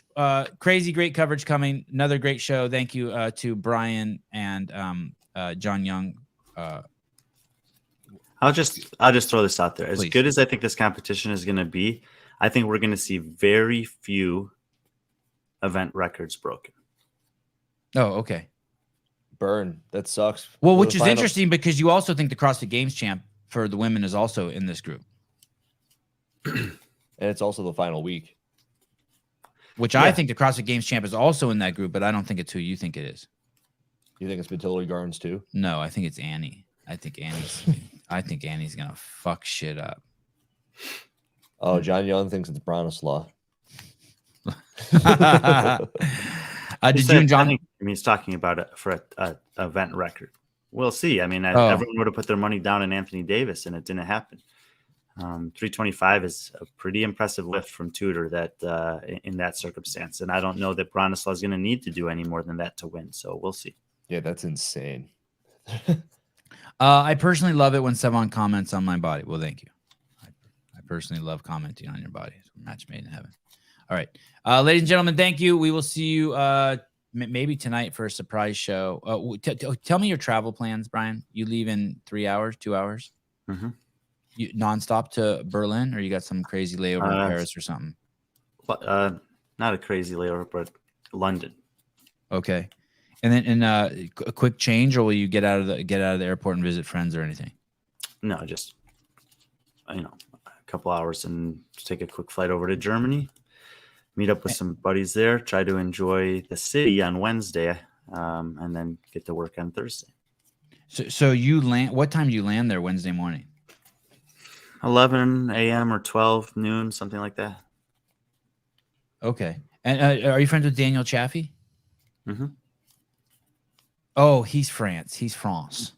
I was thinking he's Germany. He'd be hosting. Okay. And then you get there Wednesday. So you have 1 day to acclimate to the jet lag. And then Thursday you're on. Thursday's a full day of work for you with teams, right? Yeah, it's going to Europe is usually I'm not going to get great sleep on the overnight flight, but I'll sleep some, and then I just will push through on Wednesday and probably go to bed around 8 p.m., 9 p.m., sleep through the night, and be good to go. Devesh Maharaj, 8 out of 10 for Brian on his performance, an 8.5 out of 10 for John, a 9 out of 10 for Hiller, and a 7 out of 7 for Sevi. That's weird. I'm on a different scale than you guys. He likes it better. I don't talk very much. Did you ever hear that we ran into him? JR and I. Someone sent me a text. I met Devesh. He looks like a serial killer. I don't know who sent that to me, but that's all I remember. And I was like, all right, be nice to him in the comments. And then so we didn't talk about teams. Maybe Brian. Okay, maybe we could do something. Brian, we should hook up tomorrow. We should play. We should figure something out. No one cares about the teams. I put the rankings. I put the predictions for teams on the website, just like everything else, and there are some very, very strong teams in Europe. And then when do you fly back? Do you fly back on the 5th, May 5th? That's 5th. Monday. Oh, sorry, June 5th. Mm-hmm. Okay. No tourism in Germany for you. Agreed, Devesh, but 3 out of 10 for John. He plagiarized the list. Wow, cheating. You get dock points for cheating. That's crazy. Everyone gets docked for cheating, unless you go to college. Then you get rewarded. I think all of you did a 10 out of 10. Bye-bye. Bye-bye.